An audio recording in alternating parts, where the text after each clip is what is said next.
Reborn of my devil husband episode 7। अग्नि washroom से बाहर आता है और बिस्तर पर आंखें बंद करके लेटी पिया को देखता है, जो सोच रही थी कुछ और। वो अभी भी वैसे ही हालत में है और बेड पर जो लाल रंग बिखरा हुआ है, उसे देखकर उसे काफी ज्यादा दर्द होता है अपने दिल में। वो पिया के पास जाकर उसके पास बैठ जाता है और उसके हाथ को पकड़कर उसे उठाकर कहता है, मैं अपनी जिम्मेदारी लेने के लिए तैयार हूँ। ये सुनकर पिया कुछ देर तक उसे देखती है और गुस्से से उसके गाल पर थप्पड़ मारकर उसके गले को पकड़कर कहती है, मुझे नहीं पता तुम्हारे साथ क्या गलत हुआ या नहीं हुआ, पर मेरे साथ तो गलत हुआ। तुम अपना देख रहे हो, मेरा नहीं देख रहे हो। अगर तुम्हें ऐसा कुछ करना था, तो जो लड़की तुम्हारे साथ करना चाहती है, ऐसे बहुत सारी लड़कियां हैं ऑफिस में जो तुम्हारे साथ करना चाहती हैं, पर तुम उनके पास क्यों नहीं गए, मेरे ही पास आए हो क्यों? ये सुनकर अग्नि शर्मा जाता है और उसे याद आने लगता है कि पिया ही वो पहली लड़की है जिसे देखकर उसकी फीलिंग्स आउट ऑफ कंट्रोल हुआ था। बाकी किसी भी लड़की के पास जाकर उसे कुछ महसूस नहीं होता, पर यह पहली लड़की है जिसके साथ उसे बहुत कुछ महसूस हुआ था। इसके साथ ही तो वो रोमांस कर सकता है ना। ऐसी किसी लड़की को उठा लिया और कोई फीलिंग भी ना आए, तो कैसे कुछ हो सकता है? ये सब सोचते हुए अग्नि पिया को देखता है और स्ट्रेट फॉरवर्ड होकर कह देता है, तुम्हारे साथ मेरी फीलिंग्स जागी थी, इसलिए मैंने तुम्हारे साथ ऐसा किया। अगर किसी और लड़की के साथ ऐसा होता तो मैं उसके साथ कर लेता, खासकर जो लड़की करना चाहती है उसके साथ, पर मेरी फीलिंग्स नहीं जागती है, तो मैं क्या करूं? देखो, तुम बताओ, तुम क्या चाहती हो? मैं क्या करूं? बस जान नहीं मांगना मेरी?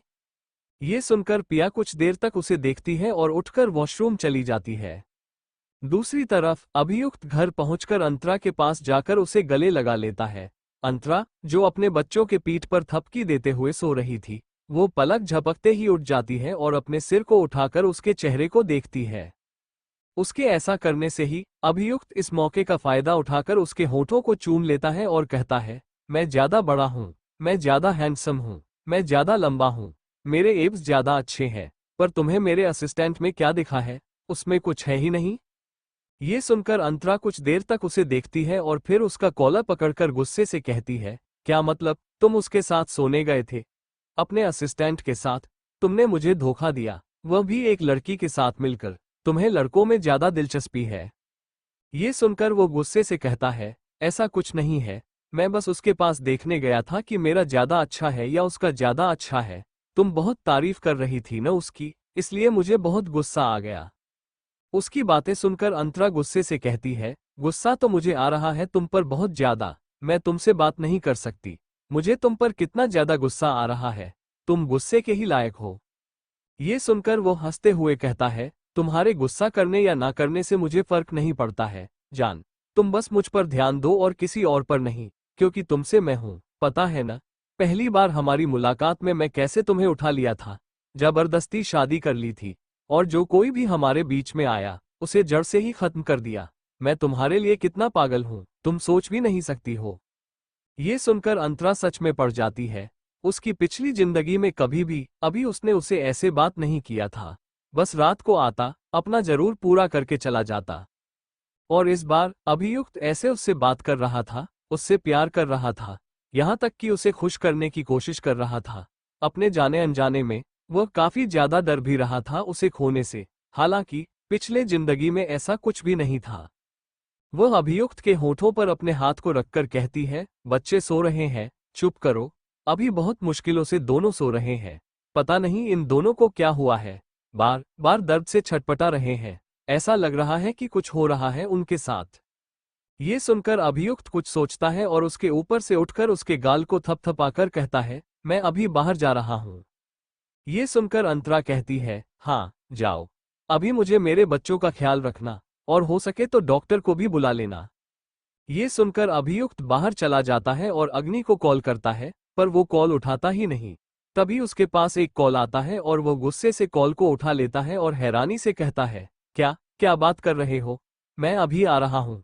और तुम लोगों की इतनी हिम्मत, तुमने उसे जेल में डाल दिया? ये बोलकर वो गाड़ी लेकर अकेले ही निकल पड़ता है, पर उसके बॉडीगार्ड्स उसके पीछे पीछे अपने आप ही आ गए, क्योंकि अभिनव जी ने अपने दोनों ही बेटों के प्रोटेक्शन के लिए लगा कर रखा था। उनके पीछे बॉडीगार्ड्स थे, क्योंकि उन्हें पता था उनके दोनों ही बेटे कितने ज्यादा पागल और सेल्फी लेते हैं अपनी मम्मी की तरह, और बहुत ज्यादा गुस्सा भी है। उन दोनों में अपनी मम्मी की तरह गुण हक। दोनों ही अपनी मम्मी पर गए हैं, इसलिए सरफेरे की तरह कहीं भी चल जाते हैं बिना प्रोटेक्शन के। इसलिए इसका इंतजाम उन्हें करना था, क्योंकि वह अपने बेटे को प्रॉब्लम में नहीं देख सकते थे। जो भी हो, वो उनके बेटे हैं। कुछ देर बाद पुलिस स्टेशन से अग्नि जेल से बाहर निकलता है।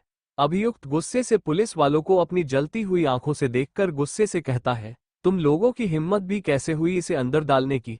तुम्हें पता है, तुम्हारी एक गलती और मैं तुम्हें सीधा दुनिया से ही बाहर निकाल सकता हूं। ये सुनकर सारे पुलिस डर जाते हैं, पर कुछ बोल नहीं पाते। इधर अभियुक्त गुस्से से अग्नि के पास आकर उसका हाथ पकड़कर कहता है, किसने डाला यहां पर? ये सुनकर वो घबराते हुए कहता है, वो जिस लड़की के साथ मैंने वो सब कुछ किया था। ये बोलकर वो उसे एक फोटो दिखाता है, जिसमें वो दोनों एक दूसरे के बाहों में थे। अभियुक्त गुस्से से फोन को खींचकर फेंक देता है और कहता है, मुझे इन सब से बिल्कुल भी मतलब नहीं है। मुझे बस इससे मतलब है कि तुम्हें क्यों उसने अंदर डाला। वो घबराते हुए कहता है, क्योंकि मैंने उसके साथ जबरदस्ती की थी और इसलिए मैंने उससे माफी मांगी और कहा, जो चाहे सजा दे दो, बस मुझे मत मारना। और उसने मुझे जेल में डाल दिया। ये सुनकर अभियुक्त गुस्से से कहता है, तुम भी एक नंबर की बेवकूफ हो, भूलो मत अपना स्टैंडर्ड। ये सुनकर अग्नि अपने हाथों को मलते हुए कहता है, पर गलत तो गलत होता है ना? गलत तो मैंने उसके साथ किया। अभियुक्त गुस्से से कहता है, मैंने कहा था तुम्हें फिजिकल होना है, पर ऐसी लड़की से नहीं, जो लड़की तुम्हारे साथ इंटरेस्टेड है ही नहीं। वो कुछ नहीं कहता और अभियुक्त और वो वहां से निकल पड़ते हैं। इधर पिया, जो कुछ ही दूरी पर खड़ी थी, अभी तक गई नहीं थी। वो अपने आंसू भरी आंखों से उन दोनों को देखती और मन में सोचती है, मैं जिंदगी में कभी यहाँ पर नहीं आऊंगी, मैं छोड़कर चली जाऊंगी सब कुछ। ये बोलकर वो रोते हुए वहां से चली जाती है, क्योंकि उसके पास और कुछ नहीं बचा था। उसकी जिंदगी बर्बाद हो चुकी है, सब कुछ खत्म हो चुका है, उसकी दुनिया ही गुजर चुकी है। अब वह क्या करे, कहाँ जाए, उसे कुछ भी नहीं पता। पर उसे कुछ न कुछ तो कहना था, ऐसे तो वह नहीं रह सकती। ये सोचकर वो रोते हुए वहां से बस स्टॉप पर आकर बस में बैठकर चली जाती है। दूसरी तरफ उसे जाते हुए अग्नि और अभियुक्त देख रहे थे। अभियुक्त कहता है, वो प्रेग्नेंट हो जाएगी 2 दिन के अंदर। तुम्हें पता है, तुम्हें प्रोटेक्शन यूज करना चाहिए था, पर तुमने ऐसा कुछ भी नहीं किया। शायद भूल गए हो कि तुम इंसान नहीं हो, इसलिए उसे ढूंढ कर लाओ, क्योंकि यह बच्चा कोई नॉर्मल बच्चा नहीं है। ये बोलते हुए उसे अपने बच्चों के बारे में ख्याल आता है और वो जल्दी से अग्नि को कहता है, रुको, पहले मेरी बात सुनो। मेरे बच्चों को कुछ हो रहा है, उन्हें क्या हो रहा है, पता लगाओ। ये सुनकर अग्नि अपने हाथ को आगे करता है और उसके कोट की जेब में से एक बड़ा सा बुक निकालता है और कहता है, शायद आज पूर्णिमा की रात है और 2 दिन पहले उनका बर्थडे हुआ है। वो 3 साल के हो चुके हैं, मतलब अब वक्त आ चुका है उन्हें अपने असली रूप में आने का। रात का वक्त अभियुक्त अपने असिस्टेंट अग्नि के साथ कमरे के अंदर आता है और अंदर आते ही उसके चेहरे के एक्सप्रेशन सख्त हो जाते हैं, क्योंकि उसे कमरे में 2 टहलते हुए बेबी स्नैक दिखते हैं। वो कुछ देर तक उन बेबी स्नैक को देखता रहता है और फिर उनके पास चला जाता है, अपने दोनों हाथ को आगे कर देता है और दोनों बेबी स्नैक उसके हाथों से लपेट जाते हैं। वो उन दोनों को लेकर बाहर चला जाता है। इधर अंतरा बिस्तर पर सो रही थी और दोनों बच्चे उसके पास नहीं थे। अभियुक्त बाहर चला जाता है और उसके पीछे पीछे उसका असिस्टेंट भी चला जाता है। बाहर आकर अभियुक्त अपने गाड़ी में बैठ जाता है और फिर गाड़ी वहां से निकल पड़ती है। गाड़ी काफी दूर एक जंगल में आकर रुकती है और वो दोनों बच्चे नाग को लेकर जंगल में आ जाता है। फिर एक चमकदार पेड़ के पास उन दोनों बच्चे नाग को छोड़ देता है, पर दोनों ही बेबी स्नैक अभी भी उसके हाथों से लिपटे हुए थे। वो दोनों ही छोड़ना नहीं चाहते थे अभियुक्त को। इसे देखकर अभियुक्त उन दोनों को गुस्से से अपने हाथों से खींचकर उतारता है। दोनों ही बेबी स्नैक एक दूसरे को देखते हैं और रोने लगते हैं। तभी अचानक चांद और भी ज्यादा चमकने लगता है और नीला पड़ने लगता है, जैसे कि जहरीला हो रहा हो। जिसे देखकर अभियुक्त नीचे उन दोनों बेबी स्नैक को देखता है, जो आधे इंसानी रूप में आ चुके थे। ये और कोई नहीं, उसके दोनों बच्चे थे और दोनों ही काफी दर्द में थे और रो रहे थे। बहुत ज्यादा उनके अंदर से नीली रोशनी चमक रही थी। वो दोनों बच्चों को अपनी गोद में उठाकर गले लगा लेता है और उसके गले लगाने से दोनों बच्चे शांत होने लगते हैं। इधर उसका असिस्टेंट उसे गाइड करते हुए कहता है, आपको उनकी शक्तियां खुद के अंदर लेनी है। उनकी शक्तियां बहुत ज्यादा है। अगर यह शक्ति किसी और गलत हाथ में लग गई तो नाश हो जाएगा, सब कुछ खत्म हो जाएगा, जो हम नहीं होने दे सकते हैं। इसलिए इससे फायदा ये होगा कि आपके अंदर और शक्ति आ जाएगी। ये सुनकर वो अपनी गहरी आवाज में कहता है, नहीं, अभी मैं नहीं इस्तेमाल करने वाला हूं अपने बच्चों की शक्ति। जब ये शक्तियों को संभालना सीख जाएंगे, तब मैं ये शक्ति दे दूंगा। ये बोलकर अभियुक्त खुद उनकी शक्ति अपने अंदर सोखने लगता है। कुछ ही देर में दोनों बच्चे नॉर्मल हो जाते हैं और उसके सीने पर सर रखकर सो जाते हैं। पर अचानक अभी जो छटपटाने लगता है, सिद्धि तो ठीक हो चुकी थी, पर अभी जो दर्द से छटपटा रहा था, उसे देखकर ही पता चल रहा था कि वह ठीक नहीं हुआ है। उसे बहुत तकलीफ हो रही थी, क्योंकि उसकी शक्ति कहीं ज्यादा थी। उसे इतना दर्द में देखकर अभियुक्त उसे नीचे छोड़ देता है और वह फिर से बेबी स्नैक बन जाता है और पेड़ पर चढ़ने लगता है। इसे देखकर अभियुक्त उसे पेड़ पर से खींचकर उतारता है और नीचे रख देता है। वो छटपटाने लगता है और रोने लगता है। उसे शायद फीडिंग करना था, उसे मम्मी की जरूरत थी, पर अभी उसके पास उसकी मम्मी नहीं है। वो अभी काफी ज्यादा जहरीला हो चुका है। वो इतना जहरीला हो चुका है कि अगर वो खुद को काट ले तो वो खुद भी मर जाएगा। अभियुक्त को बस इसी की चिंता हो रही थी कि उसका बेटा खुद को चोट ना पहुंचा ले, वरना वह अपने बेटे को खो देगा। उसके अंदर इतना ज्यादा जहर है। ये सब सोचते हुए अभियुक्त उसे कसकर गले लगा लेता है और उसके मुंह पर हाथ रखता है। अपनी ठंडी आवाज में कहता है, तुम्हें अपना जहर निकालना है, पर तुम खुद पर जहर नहीं निकलोगे। वो बस अपनी आंसू भरी छोटे छोटे आंखों से टिमटिमाते हुए अभियुक्त को ही देख रहा है। अभियुक्त को ये बर्दाश्त नहीं होता है। वो उसे लेकर कहीं जाने लगता है। इसे देखकर अग्नि डरते हुए कहता है, नहीं, आप ऐसा नहीं कर सकते। अगर आप ऐसा करोगे तो आप मर सकते हैं। ये सुनकर अभियुक्त अग्नि को देखता है और कहता है, नहीं, जहर जहर को मारता है। बस मेरी थोड़ी सी जहर खत्म हो जाएगी, ज्यादा नहीं, पर मेरा बेटा तो बच जाएगा। अगर यह जहर उसने खुद पर उतार दिया तो बहुत ज्यादा प्रॉब्लम हो जाएगी और सब कुछ शुरू होने से पहले खत्म हो जाएगा, क्योंकि अभी कुछ भी शोर नहीं हुआ है और अभी खत्म, यह मैं बर्दाश्त नहीं कर सकता। उसकी बातें सुनकर अग्नि सीरियस हो जाता है और कहता है, ये बात भी सही है, पर फिर भी अंतरा को, मालकिन को क्या जवाब दूंगा कि आप कहाँ चले गए? अगर आप अभी घर पर नहीं रहते और गुफा में रहते हैं तो बहुत प्रॉब्लम हो सकता है। ये सुनकर अभियुक्त कहता है, कुछ नहीं होगा, घर चलो, अभी मैं घर जाकर यह करने वाला हूँ। ये सुनकर अग्नि डरते हुए कहता है, पर अगर घर जाएंगे तो सबको शक नहीं हो जाएगा कि हम कहाँ गए थे, क्या हो रहा है? ये सुनकर वह अपनी धीमी आवाज में कहता है, नहीं नहीं, कुछ भी प्रॉब्लम नहीं होने वाला है, सब कुछ सही होने वाला है, बिल्कुल फिक्र मत करो। ये बोलकर वो गाड़ी में बैठ जाता है, दोनों बच्चों को लेकर, और अग्नि फिर से गाड़ी ड्राइव करने लगता है। कुछ ही देर में वो लोग फिर से घर पहुंच जाते हैं। घर पहुंचकर वो चारों कमरे में आ जाता है। कमरे में आकर अभियुक्त अपनी बेटी को सुला देता है अंतरा के पास और फिर अपने बेटे को लेकर स्टडी रूम में चला जाता है। फिर उसे स्टडी टेबल पर लेट देता है और अपने हाथ को उसके दांत के पास रखता है।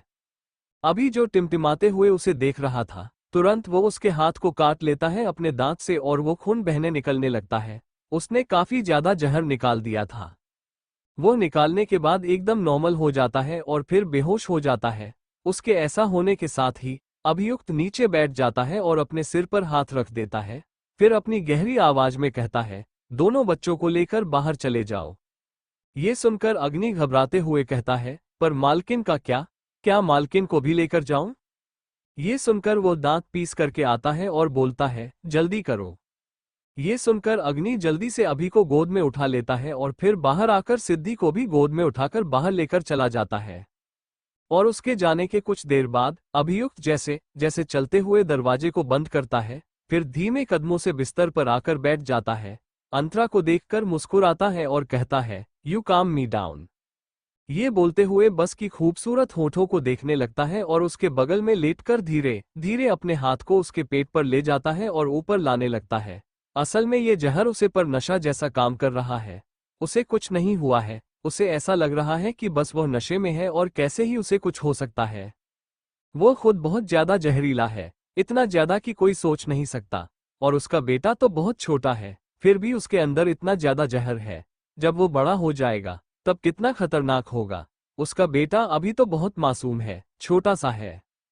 ये सब सोते हुए वो अंतरा के होठों को अपनी उंगलियों से छूने लगता है। वो उसके होठों को उंगलियों से छूते हुए धीरे धीरे अपने हाथ को उसके सीने पर लाकर रखता है और फिर एक झटके में उसके नाइट गाउन को खींचकर फाड़ देता है। उसके ऐसा करने से अंतरा की नींद टूट जाती है और वो अपनी आंखों को खोल लेती है। और उसके ऐसा करने के साथ ही अभियुक्त उसके होठों पर अपनी उंगली रखकर उसे शांत रहने का इशारा करता है। इससे अंतरा को काफी गुस्सा आता है और वह उठकर बैठ जाती है। उसके आंखों में देखते हुए कहती है, क्या तुमने नशा करके रखी है? इतनी रात को तो शर्म नहीं आती?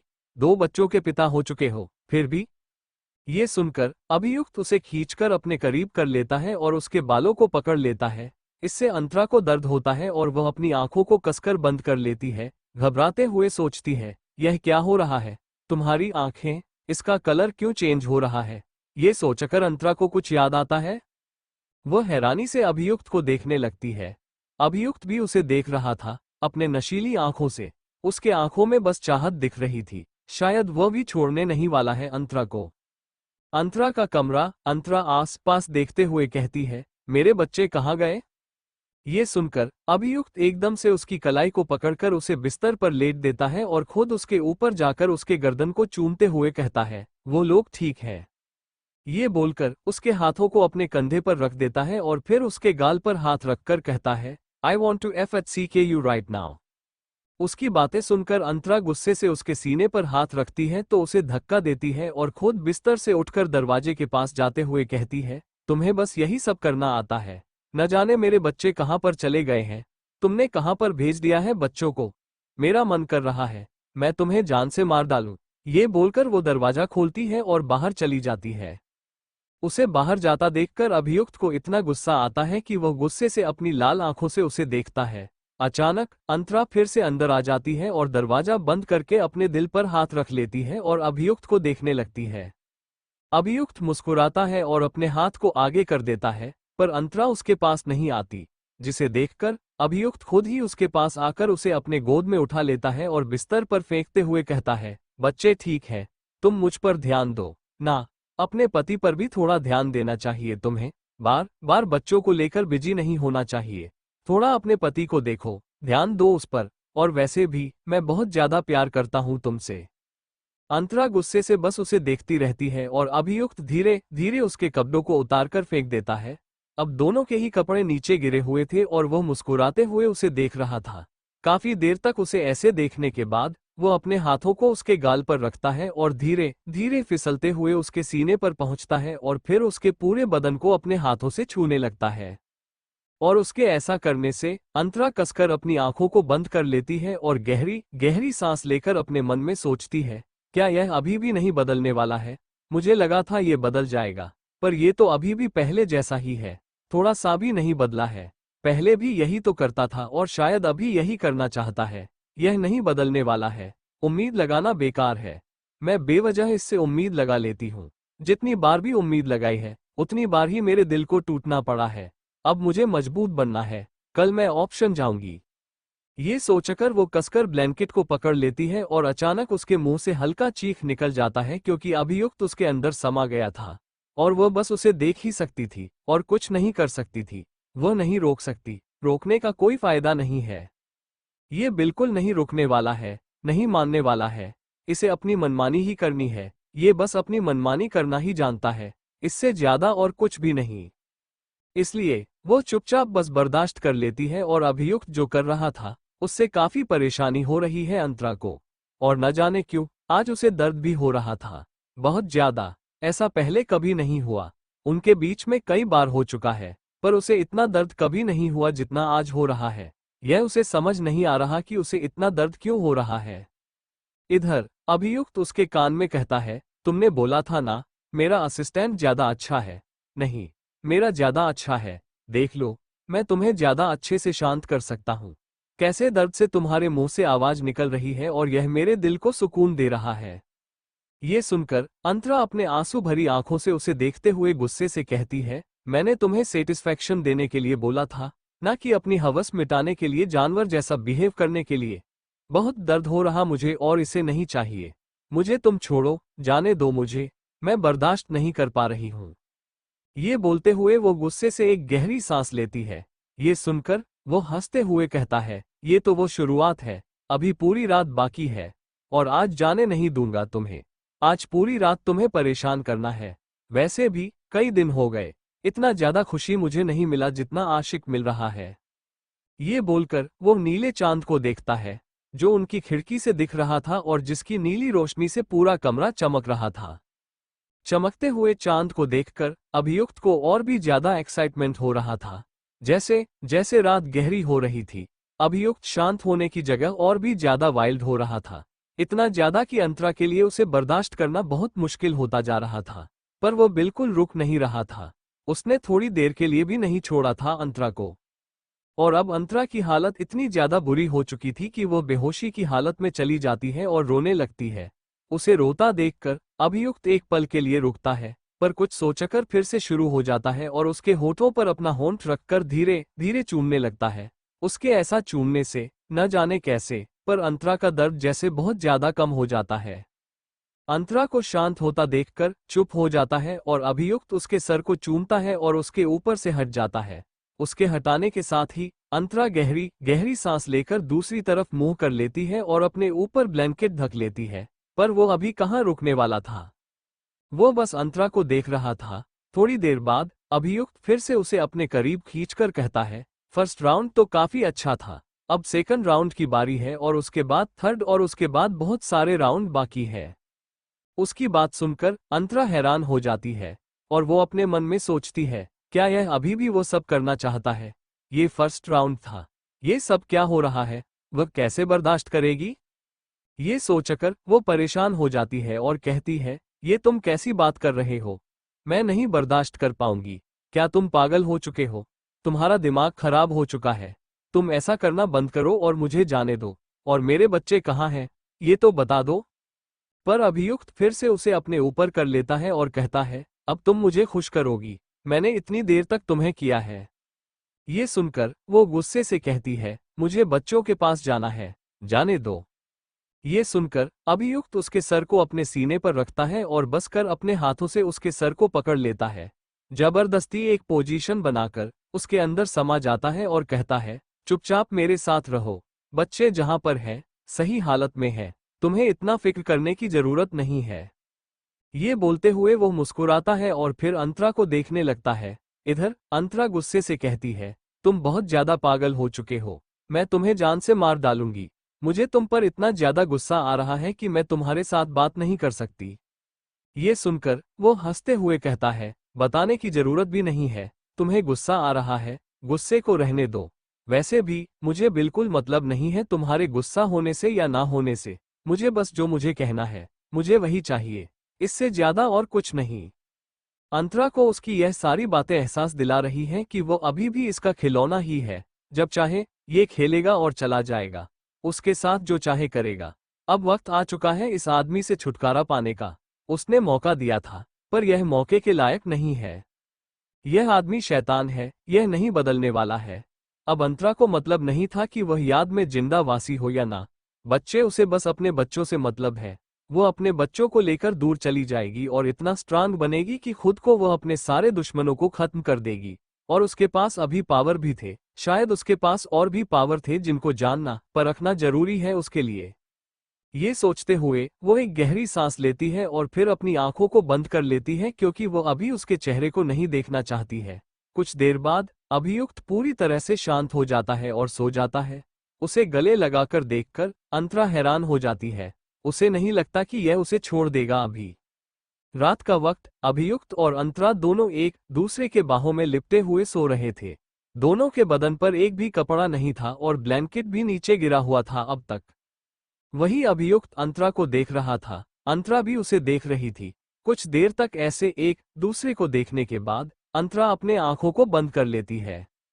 अभियुक्त उसके गाल को थपथपाकर बैठ जाता है और कहता है, इतना काफी है मेरे लिए, अब तुम बहुत थक चुकी हो, अभी तुम्हें आराम करना चाहिए।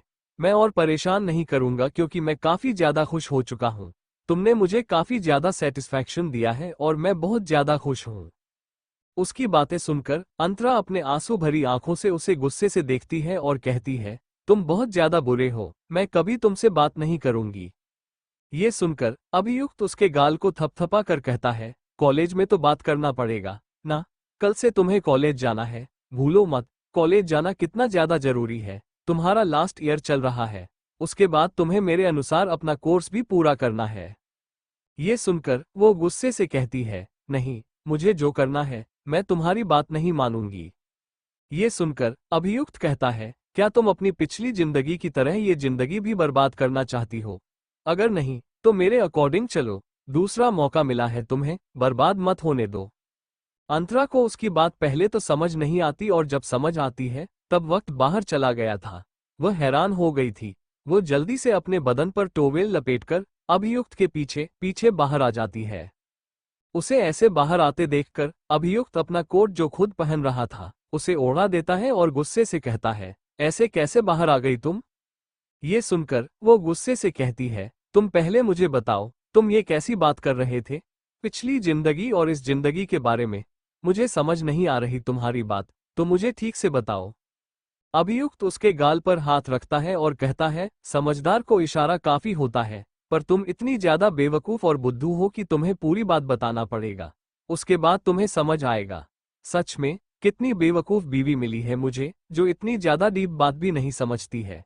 अब मैं तुम्हें पूरा समझने तो नहीं बैठ सकता हूँ, खुद को समझना है, समझ लो, otherwise screw it and I am going to my kids. ये बोलकर वो अपनी जेब में हाथ डालकर जाने लगता है, जिसे देखकर अंतरा पीछे से उसका हाथ पकड़ लेती है और उसे खींचते हुए गुस्से से कहती है, क्या मतलब क्या है? ये सुनकर अभियुक्त उसे बहुत ही ज्यादा इंटरेस्ट के साथ देखने लगता है और उसके होठों के कोने हल्के मुड़ जाते हैं। अंतरा को समझ आ जाता है कि इसका भी रिबत हुआ है, मतलब ठीक से इसे सब कुछ पता है। वो हैरानी से उसे देखने लगती है। इधर अंतरा उसे देखते हुए अचानक बिस्तर से उठ जाती है। वो पूरी तरह से पसीने में भीगी हुई थी और अभी उसके बगल में लेटा हुआ था। वह हैरानी से अभियुक्त को देखती है, जो उसे ही देख रहा है। अगले ही पल वो लव यू कहकर उसे अपने करीब कर लेता है और कहता है, क्या सपना देखा? तुम इतनी ज्यादा पसीने में भीगी हुई हो? ये सुनकर वो अपने कपड़ों को देखती है। कपड़े नहीं पहने हुए थे, वो अभी उसके साथ बिस्तर पर ही है और दोनों अभी भी एक दूसरे से जुड़े हुए हैं। अभियुक्त अभी भी नहीं रुका था, मतलब वो सपना देख रही थी, ऐसा कुछ भी नहीं है। ये सोचकर अपने दिल पर हाथ रखकर गहरी सांस लेती है। तभी अभियुक्त खींचकर उसे अपने करीब कर लेता है और कहता है, सपना बाद में देख लेना, अभी मेरे साथ एंजॉय करो। वैसे भी एंजॉयमेंट काफी जरूरी होता है। सो रहा हूं, तुम्हें लेकर सेकंड हनीमून पर भी चला जाऊं। ये सुनकर अंतरा गुस्से से कहती है, मुझे नहीं जाना तुम्हारे साथ कहीं पर भी। मेरे बच्चे कहाँ हैं, इतना बता दो। ये सुनकर वो हंसते हुए कहता है, अरे बता रहा हूं ना, तुम्हारे बच्चे यानी कि हमारे बच्चे बाहर हैं दूसरे कमरे में, क्योंकि अगर इस कमरे में वह लोग रहेंगे तो तुम्हारे चिल्लाने की आवाज सुनकर ही वह उठ जाएंगे, सो नहीं पाएंगे।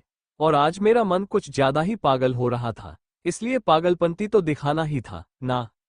अब अंतरा को ये रियलाइज हुआ कि उसे कितना दर्द हो रहा है और वह कितना चिल्ला रही थी। दर्द से लड़खड़ाते हुए वह बेहोश हो गई। उसे पता ही नहीं चला और बेहोशी की हालत में उसने ये सपना देख लिया कि अभियुक्त का रिबत हुआ है, पर ऐसा कुछ नहीं है। उसे थोड़ा शक हो रहा था कि ऐसा हो भी सकता है कि अभियुक्त का भी रिबत हुआ हो। उसे सब पता है, बस वो उसे बताना नहीं चाहता है, दिखाना नहीं चाहता है, या फिर अभी उसके पास पावर है। ये सब अंतरा के दिमाग में आ रहा था और यह सोचने पर मजबूर कर रहा था कि अभियुक्त का रिबत हुआ है। ये सोचते हुए वो अभियुक्त को देखने लगती है। अभियुक्त भी उसकी तरह पूरी तरह से पसीने में भीगा हुआ था और उसके बालों से आंसू की तरह पसीना उसके गाल पर गिर रहा था, और गाल से होते हुए उसके परफेक्ट जॉ लाइंस पर और भी ज्यादा हैंडसम और अट्रैक्टिव लग रहा था। पर अंतरा को बैठना नहीं था। वो उठकर बैठ जाती है और कहती है, तुम्हारा हो गया है ना, मुझे वॉशरूम जाना है। ये सुनकर अभियुक्त उसका हाथ पकड़कर अपनी तरफ खींच लेता है और कहता है, नहीं, इतनी जल्दी क्या, अभी तो रात बाकी है ना, अभी तो बस सेकंड राउंड पूरा हुआ है। अंतरा गहरी सांस लेकर बिस्तर पर लेट जाती है। अगले दिन सुबह अंतरा अपनी आंखों को खोलती है और फिर उठकर बिस्तर पर बैठ जाती है। तभी वॉशरूम का दरवाजा खुल जाता है और अभियुक्त बाहर निकलता है। उसे बाहर निकाला देखकर अंतरा उसके पास आ जाती है और कहती है, बच्चे कहाँ हैं? अभियुक्त पीछे हट जाता है तो दोनों बच्चे उसके पीछे से भागते हुए बाहर आ जाते हैं। अंतरा खुश हो जाती है और दोनों बच्चों को पकड़ लेती है। वे उसे गले लगा लेते हैं और उसके सीने पर सिर रखकर किस करते हैं। दोनों को ही भूख लगी है, और उन्हें फीडिंग करनी है। अंतरा को अब जाकर सुकून मिला था कि उसके दोनों बच्चे उसके पास थे, वरना उसने सोच लिया था कि इस जानवर ने उसके बच्चों को गायब कर दिया है। पता नहीं, आज उसे अपने बच्चों को लेकर ऑप्शन में भी जाना था और उसके बाद फिर से उसे जंगल में जाना था और भी सामान इकट्ठा करना था, क्योंकि उसे बहुत पैसे चाहिए। तभी वह अपना बिजनेस खोल पाएगी और इस आदमी से भी आगे जा पाएगी। उसे इस आदमी से भी आगे जाना है। ये सोचते हुए उसने अपने बच्चों के मासूम चेहरे को देखा। वो दोनों ही अपने पापा पर ही गए थे। दोनों बहुत खूबसूरत थे, क्योंकि उनके पापा भी बहुत हैंडसम है। पर अंतरा के अलावा किसी को भी इस हैंडसम चेहरे के पीछे छिपे हैवान के बारे में नहीं पता है। बस अंतरा को ही पता है कि यह कितना ज्यादा खतरनाक है। अंतरा कुछ देर तक उसे गुस्से से देखते हुए फिर अपने चेहरे को घुमाकर दूसरी तरफ चली जाती है। बच्चों को बिस्तर पर बिठाकर खुद भी बैठ जाती है और दोनों को एक साथ फीडिंग करवाने लगती है। अभियुक्त बस उसे ध्यान से देख रहा था। उसे अपनी तरफ इतना ध्यान से देखता पाकर अंतरा गुस्से से दांत पीसकर कहती है, तुम ऐसे क्यों देख रहे हो मुझे? ये सुनकर अभियुक्त मुस्कुराते हुए कहता है, देख रहा हूं, तुम कितनी ज्यादा खूबसूरत होती जा रही हो मेरे प्यार की वजह से। देखो ना, आज कितनी ज्यादा चमक रही हो, जैसे एलईडी बल्ब हो। ये सुनकर वो खुद की हालत देखती है। वो काफी मुरझाई हुई लग रही थी। वहीं दूसरी ओर अभियुक्त, जो खुद एलईडी बल्ब की तरह चमक रहा है, वो तो अपनी सारी एनर्जी खो चुका है और अब ऐसा बोलने आया है। अंतरा को गुस्सा आ रहा था उसकी बातें सुनकर। इधर दोनों बच्चे फीडिंग करते हुए अपने मम्मी पापा को देख रहे थे। इधर अभियुक्त को कल रात की वह बातें थोड़ी थोड़ी याद है और वह अपनी मम्मी को बताना चाहता है कि उसके साथ क्या हुआ था। उसे याद था कि कल वह बेबी स्नैक बन गया था। यह उसके लिए बहुत ज्यादा मैजिकल और यूनिक था। अब वो ये बातें अपनी मम्मी को बताना चाहता है और अभियुक्त को समझ आ रहा है कि उसके बच्चे अपनी मम्मी को बताना चाहते हैं। अंतरा अपने दोनों बच्चों को देख रही थी, जो थोड़े लाल लाल हो चुके थे। ऐसा लग रहा था कि पूरी रात ये लोग सोए नहीं थे और ये लाल लाल दाने उनकी बॉडी पर देखकर वो परेशान हो जाती है और कहती है, ये क्या हुआ उनके साथ?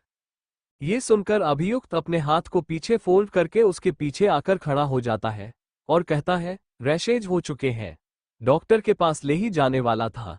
मैं तुम्हें इतना फिक्र करने की जरूरत नहीं है, तुम अभी आराम करो। ये सुनकर वो गुस्से से कहती है, नहीं, मुझे आराम वरम कुछ भी नहीं करना। मेरे बच्चे, उनकी हालत ऐसे है और मैं कैसे आराम कर सकती हूँ? ये बोलकर वो दोनों ही बच्चों को एक साथ गोद में उठा लेती है और वॉशरूम चली जाती है और फिर अच्छे से उन दोनों को नहलाकर बाहर लेकर आती है। अभियुक्त अभी भी वहां पर ही खड़ा है। अभी कहता है, इनका हो जाने के बाद तुम्हें कहीं पर जाना था आज। ये सुनकर अंतरा को याद आता है कि उसे ऑफिस में जाना था आज। तभी तो वो सब सामानों को सेल कर पाएगी, तब जाकर उसके पास पैसे आएंगे। ये सोचकर वो अभी उसको देखती है और कहती है, चलो जल्दी से ना बच्चों को हॉस्पिटल लेकर चलते हैं, उसके बाद मुझे ऑफिस जाना है। ये सुनकर अभियुक्त उसके कंधे पर अपना हाथ रख देता है और कहता है, कॉलेज भी जाना है ना तुम्हें? ये सुनकर वो गुस्से से कहती है, मुझे नहीं जाना कॉलेज में। उसकी बातें सुनकर अभियुक्त उसके चेहरे के पास अपने चेहरे को लाकर कहता है, देखो जान, अच्छे से बोल रहा हूं, मान जाओ कॉलेज जाने के लिए, वरना परेशानी तो होने ही वाली है। कॉलेज जाना बहुत ज्यादा जरूरी है। जो भी करना है कर लेना, पर कल से कॉलेज जाना, और कॉलेज से आने के बाद जो चाहे वो कर सकती हो, पर तुम्हारी रात मेरी होगी। ये बोलकर वो उसके गोद से दोनों बच्चों को छीन लेता है और उन्हें लेकर बाहर चला जाता है और अंतरा बस उन्हें देखते ही रह जाती है। तभी उसे एहसास होता है वो यहाँ पर ही छूट गई है, उसे उनके पास जाना चाहिए। ये सोचकर वो भागते हुए उनके पास चली जाती है और गुस्से से कहती है, रुको, मुझे छोड़कर कहाँ जा रहे हो? मुझे भी लेकर चलो। अभियुक्त कुछ नहीं कहता और फिर वो चारों नीचे आ जाते हैं और नीचे आने के साथ ही साथ वो लोग देखते हैं देविका जी और अभिनव जी दोनों ही सोफे पर बैठे हुए चाय पी रहे थे। और बच्चों की ऐसी हालत देखकर देविका जी हैरानी से कहती है, क्या हुआ है दोनों बच्चों को? ये उनके चेहरे पे और हाथ में ये लाल लाल दाने क्यों हुए हैं? ये सुनकर अंतरा कहती है, पता नहीं क्या हुआ है, इसलिए हम डॉक्टर के पास लेकर जा रहे हैं। ये सुनकर देविका जी गुस्से से कहती है, अगर बच्चों का ध्यान तुम्हें ठीक से नहीं रखना आता है तो बोल दो हमें, हम बेबी सीटर रख लेंगे। वैसे भी आजकल तुम्हारा ध्यान बच्चों से ज्यादा किसी और काम में ज्यादा ही लग रहा है, कैसी माँ हो तुम? अंतरा को काफी बुरा लगता है जब भी कोई उसके मन होने पर सवाल उठाता है, उसे खराब मम्मी बोला जाता है। उसे बहुत बुरा लगता है, पर अभी उसके लिए उसके बच्चे इंपॉर्टेंट है।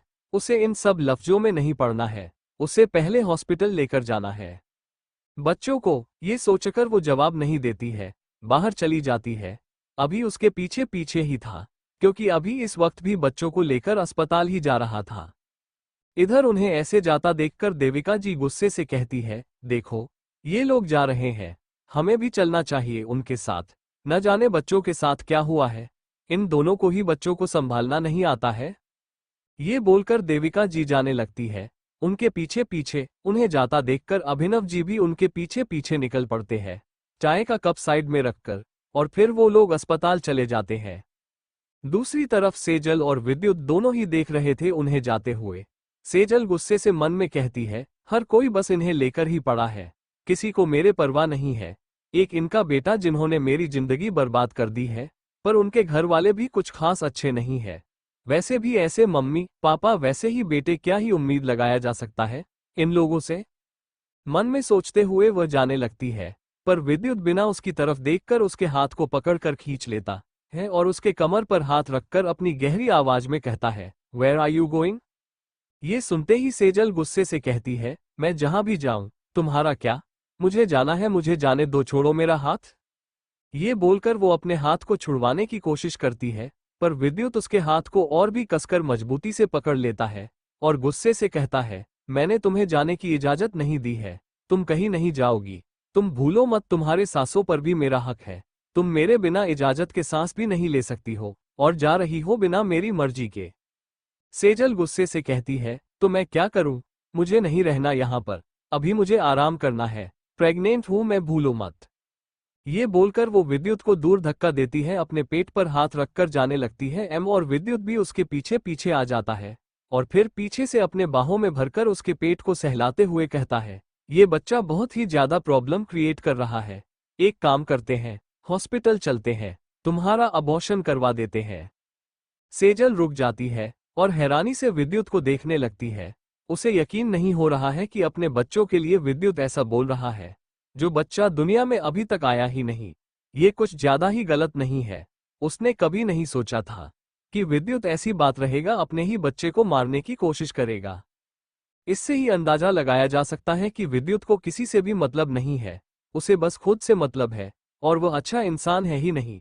अगर होता तो वो अपने ही बच्चे को मारने की बात नहीं करता, जो अभी तक दुनिया में ही नहीं आया है। ये बहुत ज्यादा गलत है। ये सोचकर वो गुस्से से विद्युत को देखती और कहती है, बिल्कुल नहीं, तुम पागल हो चुके हो, तुम्हारा दिमाग खराब हो चुका है।